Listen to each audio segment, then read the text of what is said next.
Masih bersama saya Ufaulia, pemirsa kembali kami sampaikan 3 berita utama Kaltim hari ini. Kecelakaan lalu lintas di Tanjung Redep, Kabupaten Berau merenggut 1 korban jiwa dan 1 lainnya luka serius.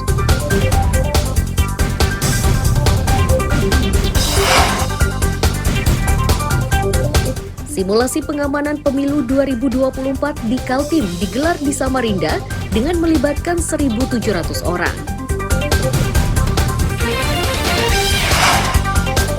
Kabut asap menyelimuti 4 kecamatan di Kabupaten Berau sejak 3 hari terakhir.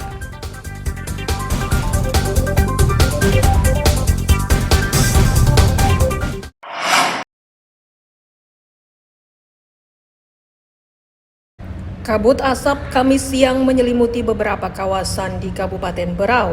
Di antaranya adalah Tanjung Redep, Gunung Tabur, Sambaliung, dan Teluk Bayur. Kabut tersebut menyebabkan sebagian warga mengenakan masker saat di luar rumah. Meski begitu, aktivitas mereka tetap berjalan lancar. Warga menyebut kabut asap mulai dirasakan 3 hari lalu. Mereka menduga kondisi tersebut merupakan dampak dari pembukaan lahan dengan cara membakar.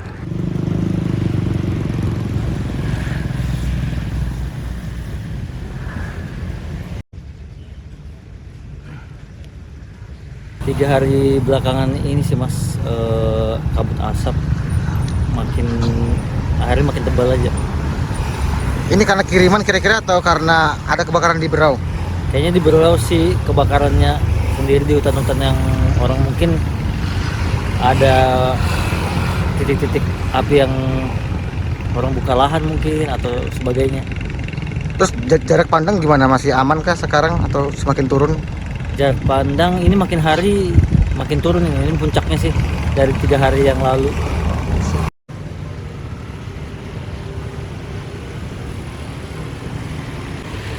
Sementara data BMKG hingga Kamis 7 September 2023 terdapat 128 titik-titik panas dan menjadi yang terbanyak di Kalimantan Timur.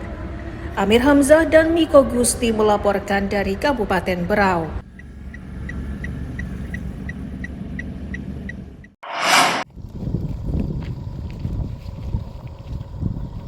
Petugas gabungan Kamis siang mendatangi lahan terbakar di kawasan Mugirejo, Sungai Pinang, Samarinda. Saat petugas tiba, api sebagian sudah padam setelah membakar lebih dari 1 hektar lahan. Meski begitu, petugas tetap melakukan penyiraman agar sisa bara tidak lagi menimbulkan kobaran. Polisi yang turun ke lokasi mendapat informasi lahan tersebut sengaja dibakar. Pelaku akhirnya dibawa ke kantor polisi untuk dimintai keterangan.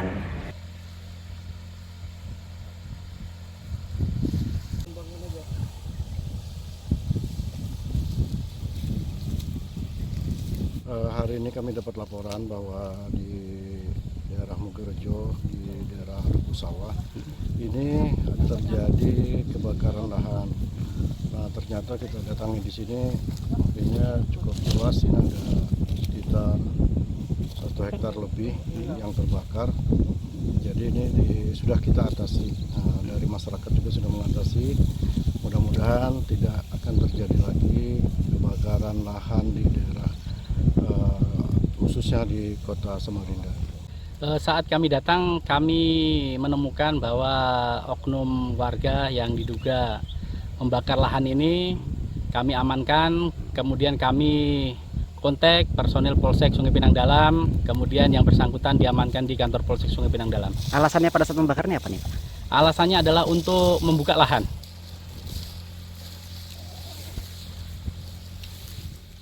Agar kejadian serupa tidak terulang, warga diimbau tidak membakar lahan sepanjang musim kemarau. Amir Hamzah dan Iswanto melaporkan dari Samarinda.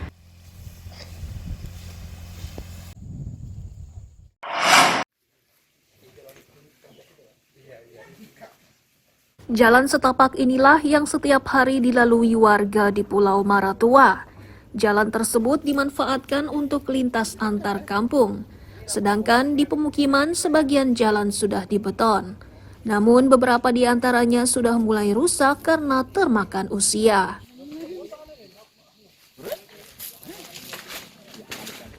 Wakil Bupati Berau Gamalis menyatakan perbaikan jalan dikerjakan secara bertahap.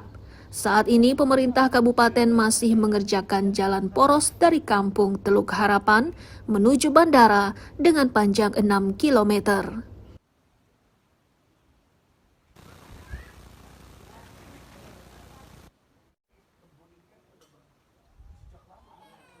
Titik yang kita lihat hari ini ada dua. Pertama kita lihat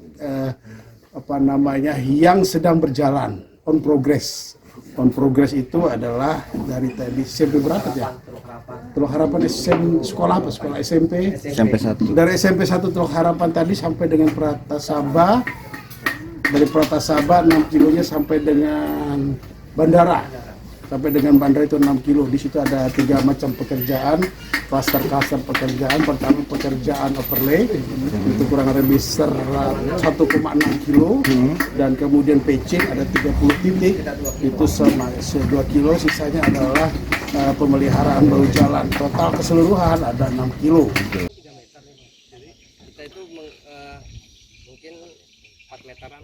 Pengerjaan jalan ini diperkirakan selesai akhir tahun 2023, bersamaan dengan beberapa proyek lain termasuk gedung sekolah.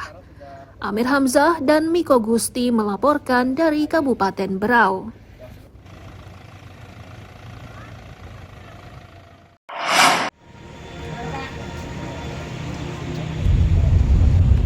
Warga sambutan Samarinda dikumpulkan di sebuah aula kawasan Jalan Sultan Sulaiman. Tujuannya untuk membentuk kelompok informasi masyarakat. Kelompok ini merupakan gabungan dari tentara, polisi, pengusaha, satuan relawan hingga masyarakat umum.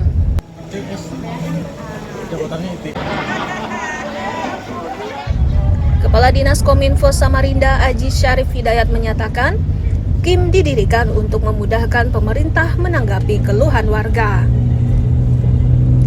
Fungsi lainnya adalah untuk memerangi informasi hoax. Untuk saat ini, Sambutan merupakan daerah pertama yang dibentuk KIM di Samarinda. Melaporkan bahwa kegiatan hari ini Pak Kadis, jadi kita semua berdayakan teman-teman yang ada di kecamatan, kemudian dari pemerintah kepada masyarakat itu berdia. Kita akan himpun mereka ini di dalam satu forum komunikasi. Jadi kalau ada misalnya informasi penting itu kepada pemerintah itu cepat untuk direspon gitu. Jadi itu fungsinya. Apakah Kecamatan Sambutan sebagai percontohan atau gimana Pak? Samarinda Kecamatan Sambutan ini kita akan jadikan sebagai percontohan. Kita akan bentuk betul-betul KIM-nya di sini. Kemudian ini akan kita bentuk lagi ke kecamatan-kecamatan yang lain.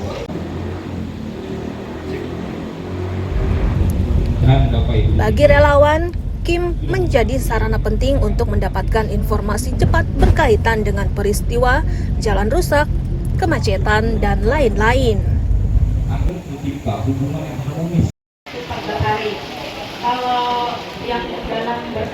Untuk dari relawan sendiri sangat terbantu ya adanya kelompok informasi masyarakat, karena selama ini kita di masyarakat bingung untuk memberikan informasi kemana, karena selama ini untuk pengaduan-pengaduan sangat minim sekali terhadap masyarakat. Nah, dari relawan sendiri begitu menerima informasi, apa yang dilakukan biasanya? Kami sendiri biasanya ketika menerima informasi, kami langsung mendatangi tempat kejadian, di mana tempat kejadian itu berada.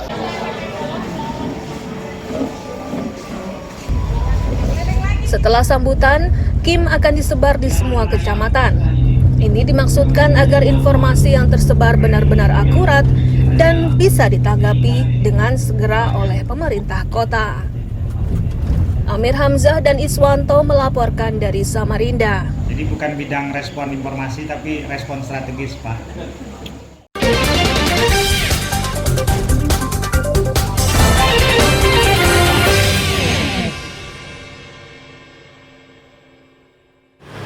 Pemirsa, berita tadi sekaligus menutup perjumpaan kita kali ini. Akhirnya saya Eufolia beserta tim redaksi yang bertugas mengucapkan selamat pagi, selamat beraktivitas, sampai jumpa.